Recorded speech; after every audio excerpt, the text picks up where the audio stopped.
ইনশাআল্লাহ? তাহলে বলি ইনশাআল্লাহ। বলেন ভাইয়ের আমার, আকলামা আল্লাহর নবীর সাহাবী ছিলেন, নাম ছিলেন আকলামা। আকলামা মৃত্যুর শয্যায়, মুখের মধ্যে কালেমা আসে, কালেমা পড়তে পারে না। লোকজন বিশ্ব নবীকে খবর দিলেন আকলামা মৃত্যুর শয্যায় কালেমা পড়তে পারে। আল্লাহর নবীকে ডেকে নিয়ে আসলেন। আল্লাহর নবী নিজে আসলেন, আসার পর নিজের মুখের মধ্যে থেকে থুতু বের করে আকলামার মুখের মধ্যে দিলেন। এরপরও আকলামার মুখের মধ্যে, মুখ থেকে কালেমা বের হচ্ছেন না। এবার আল্লাহর নবী বললেন, স্বামীকে, স্ত্রীকে ডাক দিলেন, তোমার সঙ্গে কোনো ঝগড়া আছে নাকি? বলেন নাই, খুব ভালো ছিল। কেন কালেমা আসে না? মৃত্যুর শয্যায় কাতরাচ্ছে, কালেমা পড়তে পারে না।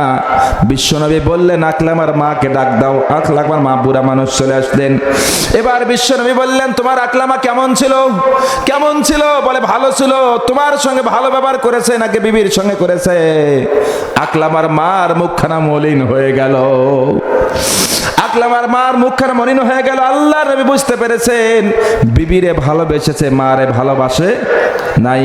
আকলামার মা বলতেছেন, আমার সন্তান আমার বুক সেরা ধন, বারবার বিবির কাছে যায়, আমারে খোঁজ নাই নাই, আমার মনের মধ্যে বড়ই ব্যথা।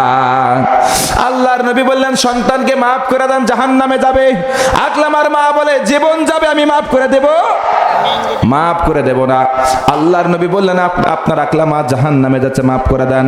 আল্লাহর নবী বারবার বলেন, আকলামার মা মাফ করেন না।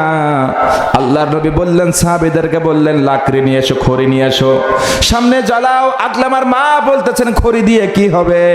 বিশ্বনবী বলে, আগুন জ্বালানো হবে। আগুন দিয়ে কি হবে? আপনার আকলামাকে আমরা আগুনের মধ্যে পুড়ে মারবো। আকলামার মা বলতে, না না না, আমার সন্তানকে আগুনের মধ্যে দিও না, আমি সহ্য করতে পারবো না। এর নাম মা, আমি সহ্য করতে পারবো না। আল্লাহর নবী বললেন, আকলামার মা আপনি মাফ করে দেন। সঙ্গে সঙ্গে বললেন, আমার আকলামাকে আমি মাফ করে দিলাম। জোরে বলে সুবহানাল্লাহ।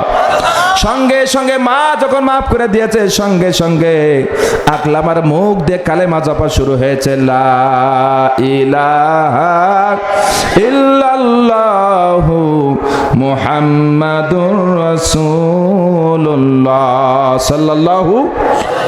খারাপ লাগতেছে?